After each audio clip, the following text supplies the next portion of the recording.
Welcome to Founders Future, a podcast by Closers.io, where we dive into the journeys of innovative entrepreneurs and explore the road ahead of them and their companies. I'm your host, Olivia Sammons, and in each episode, we'll uncover the stories behind successful startups, the challenges faced along the way, and the strategies driving their future expansion. Today, we're excited to have Annette David, the founder of Rare Air Consulting, joining us. Annette will be sharing more about her founding story and giving us a glimpse into her plans for future growth. So let's jump right in. Annette, welcome to Founders Future. Well, thank you for that introduction, Olivia. It's a pleasure to be here with you. It's a pleasure to have you here. So let's take us back to the beginning. What specific problem inspired you to start Rare Air Consulting? Right. So my journey is probably going to sound familiar to your listeners.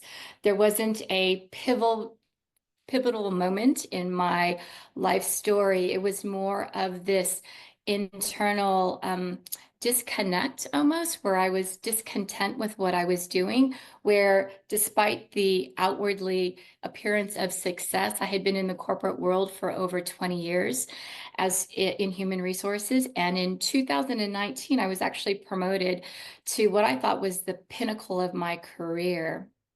I was the director of human resources for the largest employer on Maui. And so on the outward side, it was like I checked all the boxes, but inward, that feeling of discontentment was just growing and growing.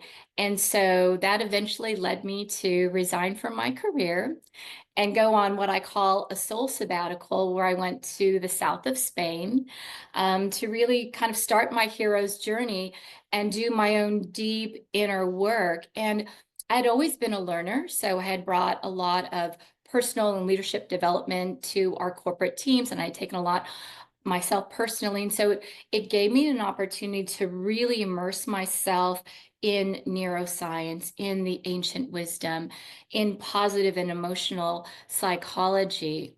And those were the tools that I used to get a lot of self-awareness on myself and get very clear on how I wanted to create this next chapter of my life. And so that's how Rare Air Consulting was born. I named it Rare Air Consulting because as I was going through the deep studies in neuroscience, what I found was there's a lot more research now that by the time we're in our mid 30s, 95% of how we show up, our behaviors, are based on our subconscious programming, our patterning. So it's almost like we're on autopilot.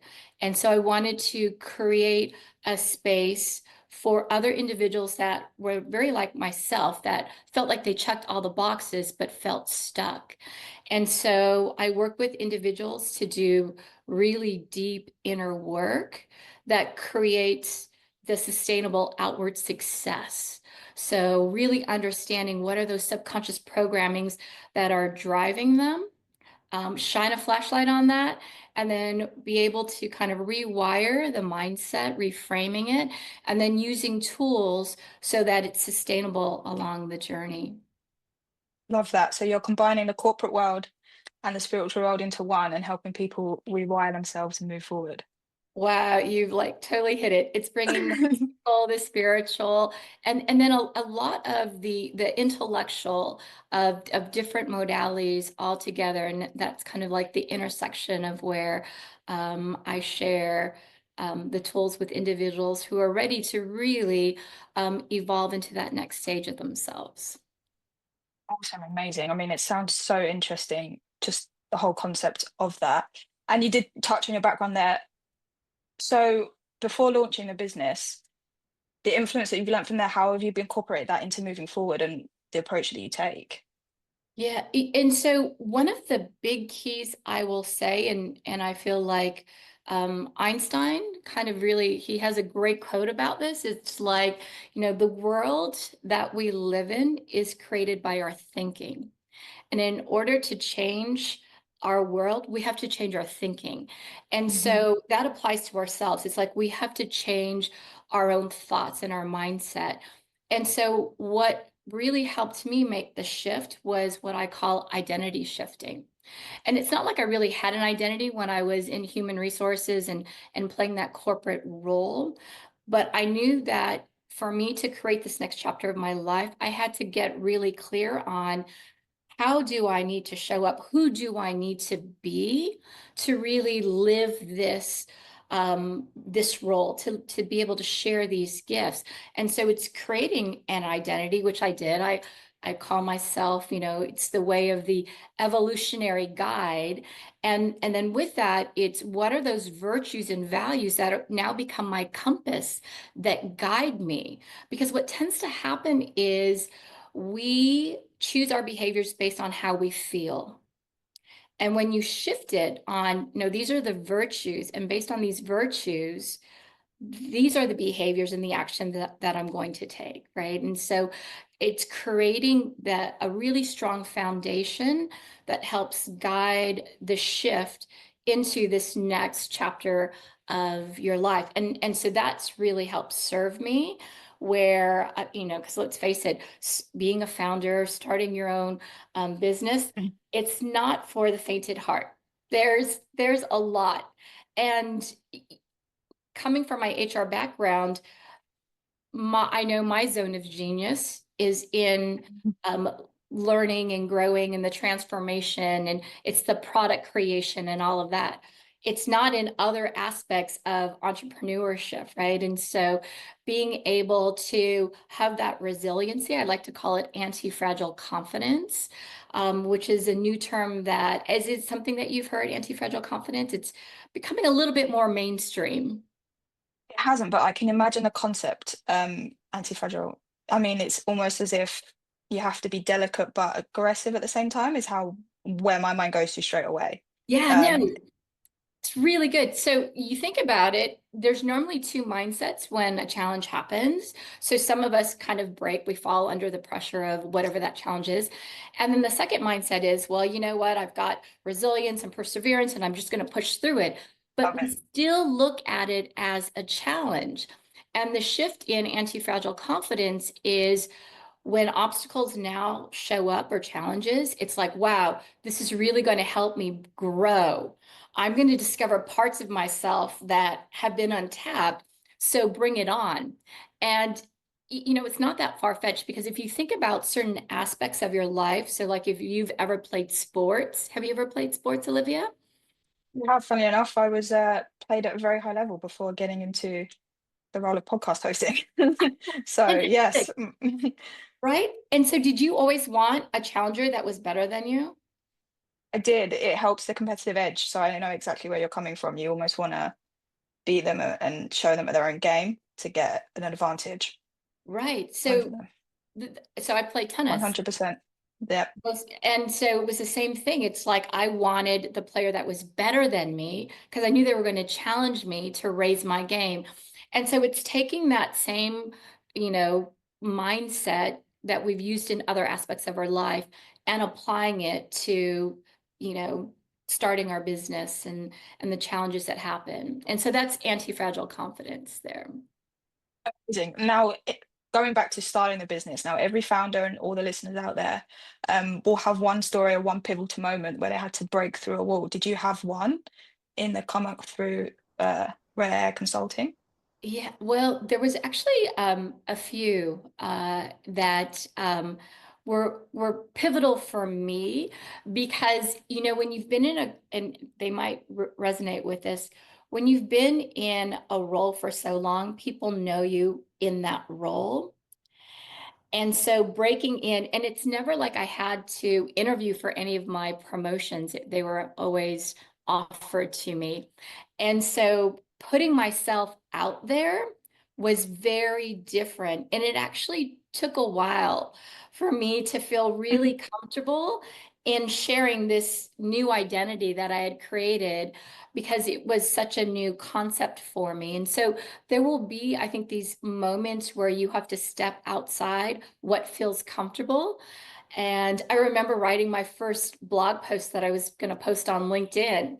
And, it was like this moment of, what will they think? And then overcoming that, and I call it eating your death cookies. So it's you're dying to your old self as you step into that new part of you. And I feel like as you go on this journey, there's going to be those moments where it feels very uncomfortable, and it's to Hmm. lean in. And for me, it was like putting myself out there because it's Yeah. a new experience.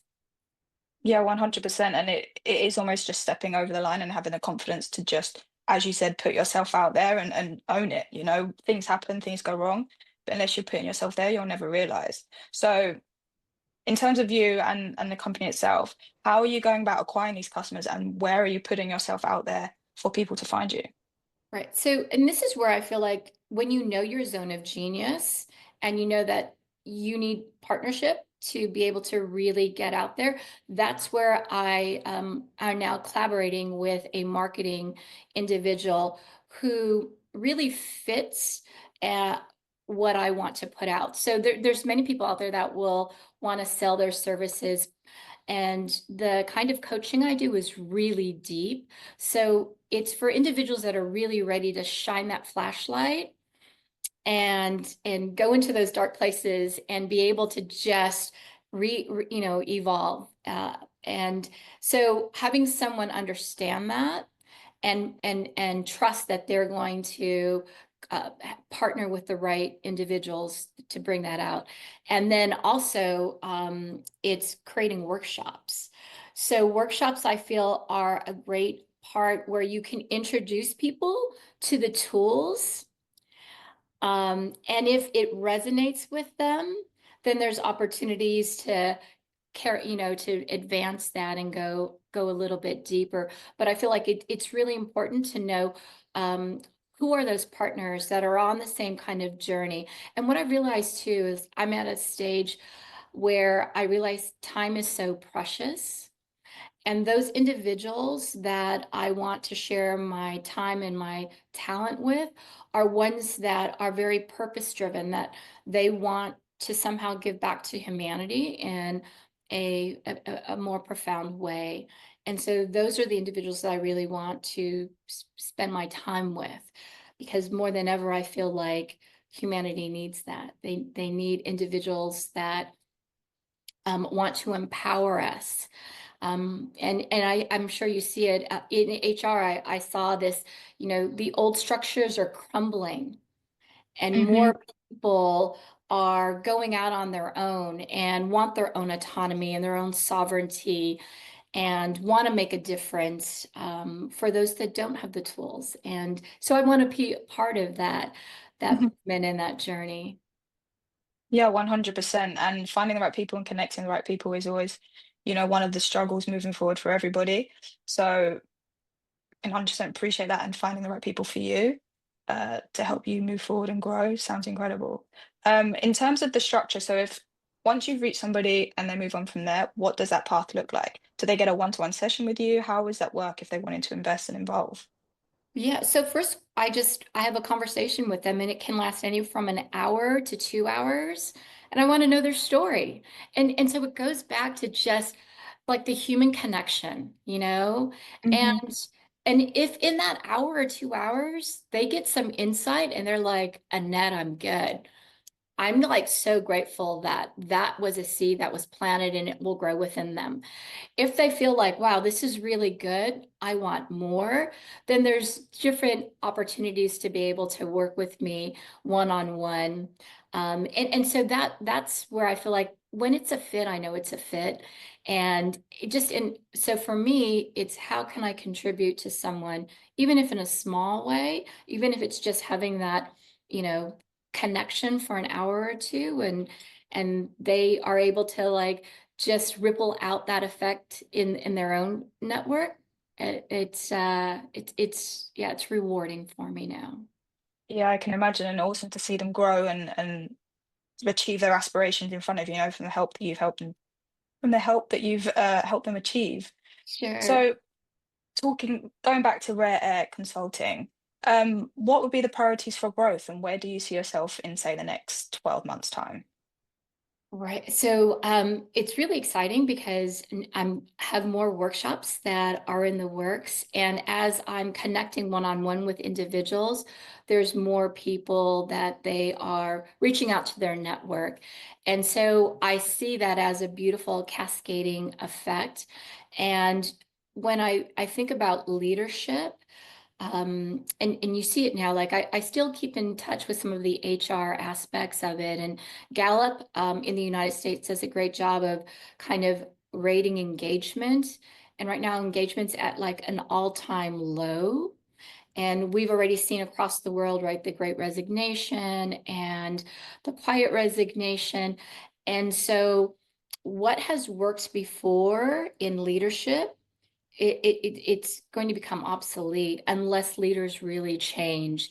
And so I feel like there's going to be a convergence where they're Hmm. like, wow, we need to see our team as whole people rather than just an employee that does X, Y, and Z. And so I feel like the need for this kind of conscious coaching and to go really deep and see individuals and now teams are being tasked to do more with a lot less. And so Yeah. being able to have that synergy is so important that I feel like when you create it, right, there's going to be that need and it will draw and I feel like there's many of us on this path right now, like what you do with your podcast, just shining a light and being able to create a venue where individuals can tell their stories and others can listen and learn and grow from that is really powerful. So I feel like there's this movement happening and it's great to be a little, to be a part of it. Yeah, 100%. And you touched on it then. The mindset of a worker now is shifting massively, even with the remote space and not being involved in office, it's so important to make sure that we're aligned as a team and that the whole place is growing and moving in one direction. Um, so with that being said, and the whole even the coaching consultancy side of it growing massively, where do you see yourself positioned in the industry and how are you making sure that you're positioned and poised to move forward with it in the future? And so that's a really great question. And that's where I am right now with the individual that I had just hired to really work with me on my marketing. um, Hmm. and be able, so we co-create what that looks like. And so I do see a cascading effect. I'm also part of a few other networks where it really is about creating a flourishment in the workplace. Because Yeah. when would you ever use that word right now of like, oh, I work in a place where I can really flourish?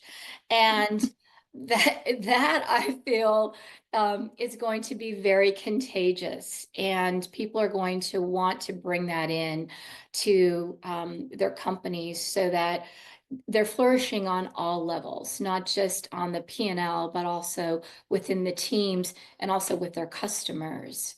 And so it's co-creating that right now. But the message is that it is about the whole person, really understanding your mindset and being able to shine that light on the shadows, be able to rewire those mindsets so you don't feel stuck. And, I'll give you an example of what that kind of would look like with the mindset shift.